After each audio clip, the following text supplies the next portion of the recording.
Maharashtra today 24 news सत्य परिस्थितीचा सविस्तर आढावा। वसमत हिंगोली वाळू धक्का सरकारी नावाला, कोट्यावधी रुपयाचा चुना लावला हिंगोली महसूल प्रशासनाला।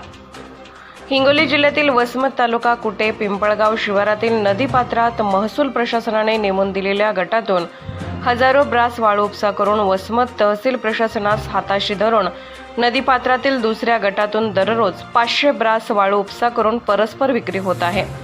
दुसरा मुद्दा, विना पावतीचे वाळूने भरलेले ट्रक परभणीच्या दिशेने जात आहे। नदीपात्रात हायवा वाहनाची परवानगी नसताना 10 ते 12 हायवा वाहनांचा सर्रास वावर दिसून येत आहे। नदीपात्रात बोट सुद्धा दिसत आहे। हे की रात्रीच्या वेळी सुद्धा नदी घाटातून वाळू उपसा होत आहे। सगळ्यात महत्त्वाचा मुद्दा, हट्ट्यावरील वाळू डेपो वरील मागील 2 महिन्यापासूनचे सीसीटीव्ही फुटेज, वाहनांचे GPS तपासून पाहिल्यावर कोट्यावधी रुपयांची चोरी केलेली वाळू निदर्शनास येईल व घोटाळा उघडकीस येईल।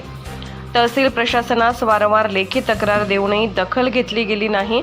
यावरून महाराष्ट्र टुडे मराठीचे कार्यकारी संपादक यांनी प्रत्यक्ष जिल्हाधिकारी हिंगोली यांना प्रत्यक्ष भेटून पिंपळगाव कुटे परिसरातील नदीपात्रात झालेल्या वाळू तस्करीचा पाठपुरावा करून काही तांत्रिक पुरावे दिले आहेत।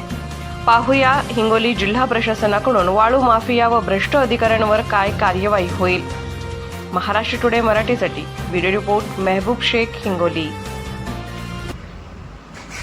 हिंगोली जिल्ह्यात अवैध वाळूचा उपसा प्रत्येक तालुक्यामध्ये सुरू आहे, पण आम्ही सध्या जो पाठपुरावा करत आहे वसमत तालुक्यातील कुटे पिंपळगाव एक छोटंसं गाव आहे आणि या गावामधल्या नदीपात्रात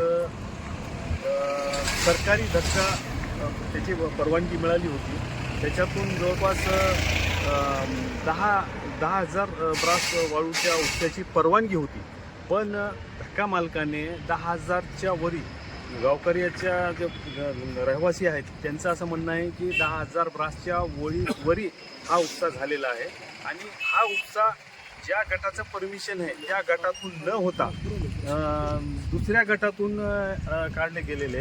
याच्यामध्ये वसमत तहसील प्रशासनास वारंवार तक्रार करून वारंवार लेखी अर्ज देऊन सुद्धा कारवाई होत नसल्यामुळे मी आज हिंगोली जिल्हाधिकारी साहेबांना प्रत्यक्ष भेट घेऊन हा पूर्ण पाठपुरावा सांगितलेला आहे आणि याच्यामध्ये काही तांत्रिक बाबी आहेत। CCTV फुटेज आहे, धक्काधारकाचा जो डेपो आहे तिथून जावकची परवानगी नसताना सुद्धा, जावक म्हणजे वाहनाची परवानगी नसताना सुद्धा तिथून कितीतरी वाहन दररोज शेकडो ब्रास वाळू घेऊन अवैधरित्या त्याची विक्री केली जाते आणि असं दाखवलं जातं की हा परवानगी आहे। त्याच्यासाठी आम्ही कलेक्टर साहेबांना विनंती केली की याच्यामध्ये ज्या तांत्रिक बाबी आहेत, वाहनाचं GPS आहे, पुन्हा ऑनलाईन CCTV फुटेज आहे, त्याच्यामध्ये ह्या बाबी सर्व लक्षात येतील।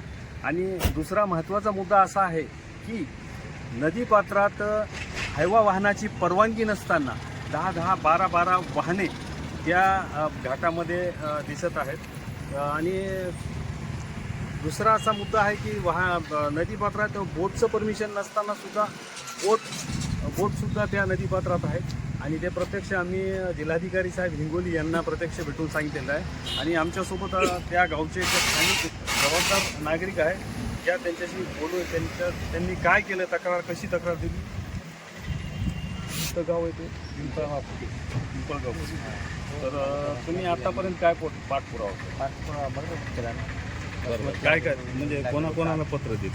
पत्र वसमतला दिला, वसमतला म्हणजे तहसीलदार साहेब पुन्हा ADM ला दिले।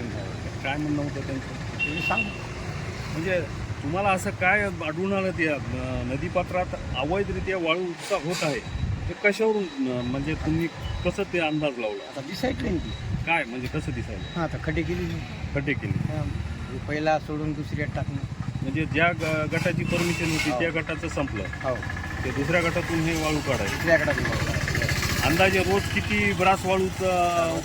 50 वाहनाचा 50 वाहन म्हणजे अंदाजे किती ब्रास?